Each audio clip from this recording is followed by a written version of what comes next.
If you're trying to decide between the Vivo X300 FE and the Oneplus 15T, here's the quick, honest breakdown after using both.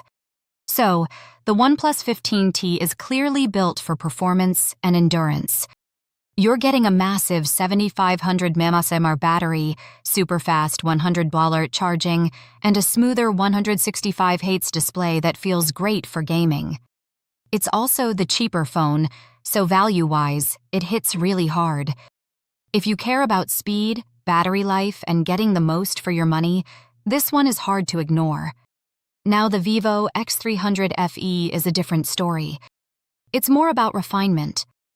The Zeiss-tuned cameras are noticeably better, especially the telephoto shots, and that 50MP selfie camera is honestly in another league. It's also slimmer and feels more premium in the hand. So here's the verdict: OnePlus 15T for power users and gamers, Vivo X300 FE for camera lovers and a more premium, compact feel.